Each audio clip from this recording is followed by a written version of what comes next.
Hi అండి, అందరికీ నమస్తే. ఈరోజు మనం టేస్టీగా హెల్దీగా పిల్లల కోసం మంచి చట్నీని అయితే చేసేసుకుందాం. మనం పంచదారకి బదులు ఈ చట్నీని అయితే పిల్లలకి ఏ టిఫిన్స్ లో వేసినా హ్యాపీగా తినేస్తారు, ఎందుకంటే అంత టేస్టీగా ఉంటది కాబట్టి.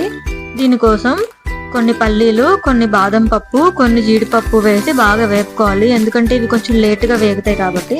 ఇవి వేగాక మాత్రమే మనం కొన్ని నువ్వులు, కొంచెం కరివేపాకు, కొంచెం జీలకర్ర, కొంచెం వాము, అలాగే కారం కోసం రెండు మిరియాలు యాడ్ చేసుకోవాలి. ఇవన్నీ యాడ్ చేసుకొని బాగా వేపేసి చల్లారిన తర్వాత మిక్సీ జార్లోకి షిఫ్ట్ చేసుకొని మిక్సీ పట్టుకోవాలి. తాలింపు అయితే నేను మాక్సిమం స్కిప్ చేస్తాను, ఎందుకంటే నేను ఆయిల్ ఎక్కువ వాడను. కావాలంటే ఆయిల్ తో కానీ నెయ్యితో కానీ తాలింపు పెట్టుకోవచ్చు. కోసం నేను ఫాలో అయ్యే ఈ ప్రాసెస్ మీలో ఏ ఒక్కరికైనా హెల్ప్ అయితే నాకు చాలా సంతోషం. అందుకే ఈ వీడియో మన ఛానల్లో అప్లోడ్ చేస్తున్నాను.